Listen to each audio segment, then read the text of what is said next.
Here are 3 things that I've learned about relationships while deeply healing my abandonment wounds. Number 1, you are going to stop making your partner responsible for your emotional world. So you take full accountability for your emotions. You actually start to understand that a lot of the emotional experience that you're having is triggered by this other person, but actually doesn't have so much to do with that other person.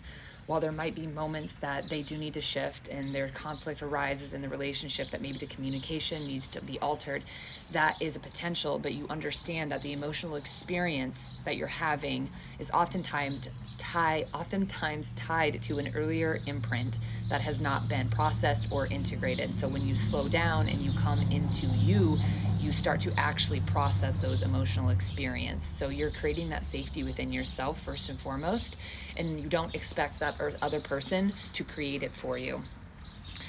So the second thing is you stop confusing activation with incompatibility. Just because you're activated doesn't mean that this relationship is bad. This was one that was really hard for me, and I have had to learn it unfortunately through hard experience and through discernment, because there was a lot of relationships that were bad where I had unhealthy people that I was interacting with, because I was very prone to self-abandonment in connection and not listening to myself and knowing when somebody was manipulating me or gaslighting me or making me feel less than.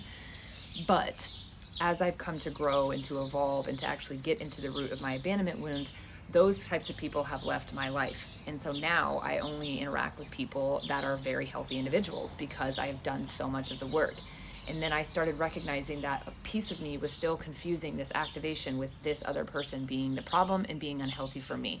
So being able to slow down and understand that my activation was something that was trying to reveal deeper wounds, something that needed to be processed, like I used it as a sign, which has allowed me to integrate further and further. Number 3 is you stop chasing love and you start allowing it. So there's no more trying to go get that love from somebody else, because you now, as you heal, you have that love already within you. You have met so many parts of yourself, you've integrated them, you've done emotional processing, you're realizing that you have that love already. It literally exists inside of you.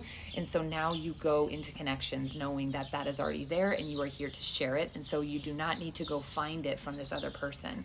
In fact, you understand when somebody isn't available, because you can deeply feel that they're not available to meet you. And so you go away from that and you go towards situations where you are being met, where somebody is emotionally available.